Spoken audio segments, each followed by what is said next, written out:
సమావేశానికి వచ్చిన బీఆర్ఎస్ ముఖ్య నాయకులకు అదేవిధంగా పత్రికా విలేకరులకి నా హృదయపూర్వక నమస్కారాలు. నిన్న ఒక 4 నెలలు అయితే దిగిపోయే మున్సిపల్ చైర్మన్ గారు ఒక మాట అన్నారు. ఏమని అంటే, మేము టిఫిన్స్ తీసుకుపోయి భోజనాలు పెడితే ఇది రాజకీయం అని అంటున్నారు. మరి ఆయన రాజకీయం ఆయన చేస్తున్నాడా మేము చేస్తున్నామా తెలుస్తలేదు, ప్రజలకు తెలపాలి. అయితే టిఫిన్స్ అయితే మానవతా దృక్పథంతో పెట్టిన భోజనాన్ని కూడా మీరు రాజకీయం మీరు చేస్తున్నట్టు అనిపిస్తుంది మాకు. మీరు ప్రభుత్వంలో ఉన్నారు కాబట్టి మీరు దయచేసి అటువంటి వాళ్ళకి మీరు పోయి ఇచ్చిరండి. మీరు ఇస్తే మేము ఇయ్యం కదా. మీరు పోయి ఇవ్వకుండా మేము పోయి ఫోటోలు దిగుతున్నాము, అది చేస్తున్నాము, వీళ్ళు ఎంపడున్న వాళ్ళే చేస్తున్నారు అని ఒక పత్రికా సమావేశంలో చెప్పాడు. అయ్యా చైర్మన్ గారు, మీకు అధికారం ఉంది, ఎమ్మెల్యే ఉన్నారు, మీరు పోయి పెట్టండి. రోజు ఉదయం మధ్యాహ్నం రాత్రికి వాళ్ళకి పునరావాసం కల్పించండి. కానీ అనవసరమైన మాటలు మాట్లాడి ప్రజలని తప్పుదో పట్టిస్తున్నావు. నీవు నిన్న అన్న ఒక మాట, ఇప్పుడున్న బీఆర్ఎస్ నాయకులు ఏదో అలజడి చేస్తున్నారు. అలజడి మేము కాదు నాయన, చేసింది నీవు అలజడి చేసి కుంపటి పెట్టి పోయినావు. వీడ మాకు అంటే గతంలో అమరేందర్ రాజు అనే ఒక మాజీ మున్సిపల్ చైర్మన్ వారికి కుంపటి పెట్టి నీవు బయటికి వెళ్ళిపోయినావు. ఒక ఎదిరేలా ఒక మా సామాజిక వర్గాన్ని ఒక వ్యక్తిని కొట్టి చనిపోయిందని చెప్పి వెళ్ళిపోయి అలజడి చేసి ఇట్లా చేసి మమ్మల్ని ఇడిచిపెట్టి, అప్పుడేమో మేము గుర్తుకొచ్చినాం, మంత్రి ఉన్నాడు కనుక మా ఎంబడి ఉన్నావు, మా నాయకుని అండదండలు అవసరం పడ్డాయి. ఈరోజు నీవు అవి అన్ని తీరిపోయినాయి కాబట్టి పక్క దారిన బట్టి వెళ్ళిపోయినావు. నీవు రాజకీయం చేసేది నీవు. ఇంకొకటి చిన్న విషయం ఏంటంటే, మేము బీఆర్ఎస్లో ఉన్నామని చెప్పి మా వాళ్ళ పనులు కూడా చేయడం లేదు. మా కౌన్సిలర్లకు ఏమి ఇవ్వడం జరగడం లేదు. ఎందుకు చేస్తున్నావు అనేది అడిగితే, నేను అన్ని వార్డులు అందరికి సమన్వయం అని చెప్పి తిరిగినావు. ఏం చేసినావు చెప్పు. జూలై 15 తారీఖు నాడు స్టోన్ పెట్టినాం, మేము ఇంతవరకు ఓపెన్ చేస్తలేవు. దయచేసి ఇవన్నీ మాకు ఇది కాకుండా చూడండి మిస్టర్ ఆనంద్ గౌడ్ గారు. ఇక ముందుగానే ఇటువంటి జరిగితే మేమైతే ఊరుకునేది లేదు. దయచేసి మా యొక్క కౌన్సిలర్లను కానీ మా యొక్క వార్డులో కానీ విజిట్ చేసినప్పుడు కూడా మాకు తెలిసి చేయండి విజిట్. లేకపోతే చేసినా కూడా అభివృద్ధికి కార్యక్రమాల్లో కూడా మమ్మల్ని కూడా పాలు పంచుకోమని చెప్పండి. ఎందుకంటే మాకు తెలియకుండా దొంగసాటుకు వస్తున్నావు, ఓపెన్ చేసిపోతున్నావు.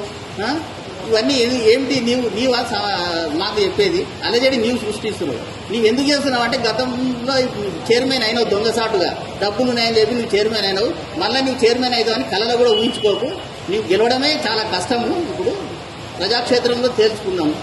దయచేసి ఇటువంటి మానుకో అని చెప్పి చైర్మన్ గారికి చెప్తున్నాం. గవర్నమెంట్ 2006లో వాళ్ళకు పట్టాలు ఇచ్చినాయి. ఆ పట్టాలు ఇచ్చిన దాంట్లో వాళ్ళు ఎవరైతే బీపీఎల్ అంటే బిలో పవర్ ఉన్న వ్యక్తులకు ఇవ్వడం జరిగింది. వాళ్ళు ఇల్లు కట్టుకున్నారు. ఆల్రెడీ 75 కుటుంబాలు ఇల్లు కట్టుకుంటే, ఈరోజు కాంగ్రెస్ ప్రభుత్వం అధికారంలోకి వచ్చింది. వాళ్ళు ఇచ్చిన పట్టాలకు ఇల్లు కట్టుకుంటే వాళ్ళు అర్ధరాత్రి వచ్చి వాళ్ళు పండుకున్న సమయంలో వాళ్ళ ఇల్లు కూడా కొట్టడం ఎంతవరకు సమస్య. నేను చెప్తున్నా ఏంటంటే, వాళ్ళు ఒకవేళ ఇల్లీగల్గా పట్టాలు పొందినట్లయితే ఎవరైనా ఇచ్చినట్టుంటే వాళ్ళ మీద కేసులు చేయండి. ప్రభుత్వం మీదే కదా, గవర్నమెంట్ మీదే కదా. చట్ట వ్యతిరేకంగా ఎవరైనా వాళ్ళకు పట్టాలు విక్రయించినట్లయితే డబ్బులు వసూలు చేసినట్టున్నారు కదా, అట్లా మీద మీరు క్రిమినల్ కేసు చేయండి. కానీ అది లేకుండా, వాళ్ళకు నోటీసులు ఇవ్వకుండా, మధ్యరాత్రి వాళ్ళు నిద్రపోయే సమయంలో వచ్చి బీద ప్రజలు వాళ్ళ ముందుకే గుడ్డి వాళ్ళు, కుంటి వాళ్ళు, అది కూడా వాళ్ళని మీద ఇంత కూడా కనికరం లేకుండా ఇది ప్రజాపాలన అంటూ ప్రభుత్వంలోకి వచ్చి అన్ని ఏవేవో మాటలు చెప్పి ప్రభుత్వానికి వచ్చి ప్రజలకు చేసి ప్రజాపాలన అంటే ఇదేనా? అంటే బడుగు బలహీన వర్గాల ఇల్లు రాత్రికి ధ్వంసం చేయడమే మీ ప్రజాపాలన. ఈరోజు ముఖ్యమంత్రి సొంత నిధులు అయినటువంటి మహబూబ్నగర్ని ఈ విధంగా విధ్వంసంగా పాటుపడితే మరి వేరే వ్యక్తులకు ఎట్లా ఉంటుంది? వీధులకే మీరు రక్షణ కల్పించకపోతే ఎటువంటి పాలన జరుగుతుంది? ఒక వ్యక్తి మాట్లాడుతూ ఉన్నాడు, వాళ్ళ తమ్ముడు శ్రీనివాస్ గౌడ్ మినిస్టర్ గారు తమ్ముడు కూడా అమ్ముకున్నాడని. డైరెక్ట్ మీరు మాట్లాడేది కాదు, ఎమ్మెల్యే గారు, గౌరవ ఎమ్మెల్యే శాసనసభ్యులు మామనారు ఎన్ఎం శ్రీనివాసరెడ్డి గారిని స్వయంగా స్పందించి ఫలానా వ్యక్తులు చేస్తున్నారు, మీరే అమ్ముకున్నారు అని ఎవరైతే చెప్తున్నారో వాళ్ళతో కాకుండా మీరు డైరెక్ట్ మాట్లాడండి. ఏదైనా ఉంటే మీదే గవర్నమెంట్ ఉంది, అధికారులు ఉన్నారు, మీరు ఆ బీద ప్రజల ఇల్లు గులగొట్టిండ్రు, ఎట్లయితే గులగొట్టిండ్రో మీరు వాళ్ళకి నోటీస్ ఇచ్చింది. ఒక టైం పాయింట్ పెట్టేది ఉండే, మీరు తప్పు ఉంది, మీరు లీగల్గా అయితే మీకు ఇస్తాం, లేకపోతే మీకు ఇచ్చేసి మీకు ప్రత్యామ్నాయంగా వేరే చూపిస్తామని చెప్పాలి తప్ప ఇటువంటి దుర్మార్గమైన చర్యలు ఏమాత్రం సహించరానిది. ఈరోజు ఒక వ్యక్తి ఇష్టానుసారంగా మాట్లాడుతున్నారు. ఎప్పుడే కానీ అధికారం అనేది సొంతం, ఎవరు సొంతం కాదు. అధికారం వస్తుంటుంది, పోతుంటుంది. అధికారం ముఖ్యం కాదు. మనం ఉన్నప్పుడు పేద ప్రజలకు ఏం చేస్తున్నాము, ఎంత మేలు చేస్తున్నాము అనేది ఒక లక్ష్యంతోనే పనిచేయాలి తప్ప ఒక వ్యక్తిని టార్గెట్ చేసి తప్పైతే చట్టాలు ఉన్నాయి, కోర్టులు ఉన్నాయి, అన్నీ ఉన్నాయి. మీ చేతిలో అధికారం ఉంది, మీరు అన్ని ఉపయోగించుకొని చేయండి. కానీ అటువంటి చేయకుండా ఈరోజు 9 నెలలు అవుతుంది. మీరు ఇచ్చిన వాగ్దానాలు ఏదైతే వాగ్దానాలు చేసిందో అబద్ధపు ప్రచారాలు చేసి ఈరోజు అధికారంకి వచ్చిండ్రు. ఎందుకంటే మా గవర్నమెంట్ ఇచ్చిన కన్నా మీరు ఎక్కువిస్తామంటే మీకు అప్పచెప్పారు కాబట్టి మీరు ప్రజలకు చేయాలి. అవి చేయకుండా ఏ ఒక్క హామీని కూడా నిలబెట్టుకోలే. ఏం నిలబెట్టుకున్నో ఒక ఫ్రీ బస్సు ఏముంటుంది, డీజిల్ పోస్తారు, ప్రజలు తిరుగుతారా అంతే. ఇంకేముంటుంది, మహిళలకు 2,500 రూపాయలు ఇస్తామని ఇంతవరకు మహిళలకు ఇంప్లిమెంట్ చేయలే.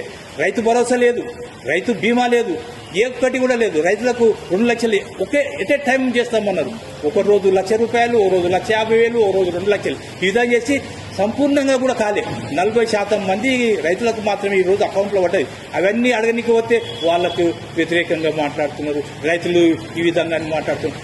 మా ప్రభుత్వం కేసీఆర్ గారు ఉన్నప్పుడు, తెలంగాణ రాష్ట్ర మంత్రి ఉన్నప్పుడు పంట బీమా 2 సార్లు ఎట్ ఏ టైంలో వాళ్ళకి ఏ టైంలో పంటకు ఇవ్వాలో ఆ టైంలో పంట సాగు పెట్టుబడి కావాలి కాబట్టి ఆ టైంలో ఇచ్చిండు. ఈరోజు మీరు వచ్చిండ్రు, మీరు ఎక్కువ చేస్తామని మీకు అవకాశం ఉంది. కానీ అది చేయాలి తప్ప ఈరోజు అవి చేయకుండా వ్యక్తులను టార్గెట్ చేయడము, ఒక వ్యక్తితో మీరు మాట్లాడండి. మీరు ఏమైనా చేసిండ్రు? 9 నెలలు వచ్చిండ్రు, 9 నెలలు అయింది. ఎక్కడైనా ఏమన్నా అభివృద్ధి పనులు జరిగినా మీరందరూ మీ మీడియా సమక్షంలో నేను చెప్తున్నా, ఎక్కడైనా ఏదైనా చేసిర్రా? మీరు ఏమైనా చేసినామంటే పలానా పని చేసినామని మీరు చెప్పండి, దానికి మేము సంతోషిస్తాం. మా సహకారం కావాలంటే కూడా మేము ఇస్తాం. కానీ ఇటువంటివైన అభూత కల్పాలు మాట్లాడి ఏదో ఘటం గట్టి అనే మాట మాట్లాడడం తప్పు. ప్రతిసారి ప్రజలు కూడా సౌమ్యులు అంతా గమనిస్తున్నారు.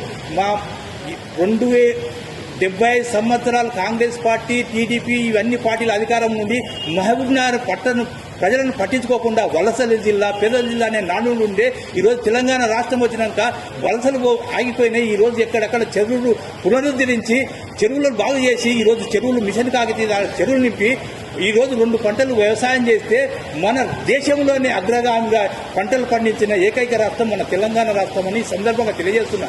ఎందుకు వచ్చింది? ఈరోజు మన కేసీఆర్ ఉద్యమ నాయకుడు, మన ప్రజలు ఏమి ఇబ్బందులు పడుతున్నారు.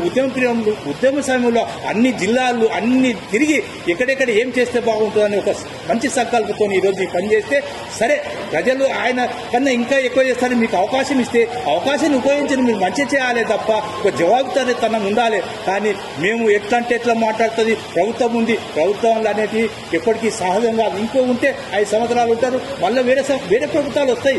ఇది ఎవరి సొంతం కాదు. ప్రభుత్వం ఉన్నప్పుడు మనకు ప్రజలు అవకాశం ఇచ్చారు, మనం ఏం చేయాలి, ప్రజల కొరకు ఏం చేయాలని ఒక ఆలోచన చేయాలి, ఒక తపనతో చేయాలి. కానీ వ్యక్తులను విమర్శించడము, ఆ కాలక్రమేణా ఈ మహబూబ్నగర్లో ఉన్న దుర్గతే అంత, ఈ మహబూబ్నగర్లో ఉన్న చీడపూగే ఇంత ఎక్కడ లేదు. మహబూబ్నగర్నే ఇటువంటి సంస్కృతి ఉంది. ఈ సంస్కృతి సంప్రదాయాలకు మనము ముగింపు పలకాల్సిన అవసరం ఎంతైంది. ప్రజలు కూడా చాలా తెలివిపరులు, ప్రజలు తెలివిపరులు కాదు అని అనుకోకండి. ప్రజలు చాలా తెలివిపరులు, అన్ని గమనిస్తున్నారు. ఎందుకంటే ప్రజలు కూడా ముందుకు రావాలి. గతంలో ఎవరేం చేసిండ్రు, ఈ 10 సంవత్సరంలో శ్రీనివాస్ గౌడ్ గారు ఏం చేసిండ్రు, నేను చైర్మన్గా ఉన్నప్పుడు కూడా మహబూబ్నగర్ పట్టణాన్ని ఏ విధంగా అభివృద్ధి చేసిన, ఎక్కడ కూడా ఎలాంటి సంఘటనలు లేకుండా మంచి పరిపాలన అందించిన ఘనత మాది. మీరు చేయండి, చేస్తే మీకు సహకరిస్తాం. మా తరఫున మీరు ఎంతైతే ఇటువంటి అరాచకాలు సృష్టించి మంది మీద నెట్టేయడం ఇది మంచి పద్ధతి కాదు. బీద ప్రజలు ఉన్నారు. ఇప్పటికైనా గౌరవ ఎమ్మెల్యే గారికి నేను కోరేది ఒకటే, మీరు ఎమ్మెల్యేగా ఉన్నారు, మీరు గవర్నమెంట్ ఉంది. ఇప్పుడు ఏదైతే ఇందిరమ్మ ఇళ్ళని 5 లక్షల స్కీము, ఎస్సీ ఎస్టీలకు 6 లక్షలు ఏదైతే స్కీమ్ ఉందో, ఎక్కడైతే కూలగొట్టిందో ఆ కూలిపోయిన నిర్వాసితులకు, వాళ్ళు బీద ప్రజలు, వికలాంగులు, అందులు వాళ్లకు మీరు తగిన న్యాయం చేస్తారని మీ ద్వారా నేను ఎమ్మెల్యే గారికి దృష్టి తీసుకుపోతూ ఈ అవకాశం ఇచ్చినందుకు అందరికీ మహబూబ్నగర్ పట్టణ ప్రజలందరికీ కూడా మరొకసారి ఈ విషయంలో అందరూ ఆలోచించుకోవాల్సిందిగా నేను విజ్ఞప్తి చేస్తున్నా. ఇది మంచి పద్ధతి కాదు. వినోద్ గారు ఏదైతే మాట్లాడుతున్నారో అది ఏకవచనంగా మాట్లాడుతుందో అది మంచి పద్ధతి కాదు. ఎవరైనా అధికారం వస్తుంది పోతే అధికారం శాశ్వతం కాదు. కాబట్టి మనం మహబూబ్నగర్ పట్టణకు మీ వద్దు కూడా సహకారాలు అందించి ప్రజలకు మేలుకోలే అవకాశం కల్పించాల్సిందిగా మీ అందరినీ మహబూబ్నగర్ పట్టణ ప్రజల తరఫున నేను ఈ విధంగా వేడుకుంటున్నాను. Thank you.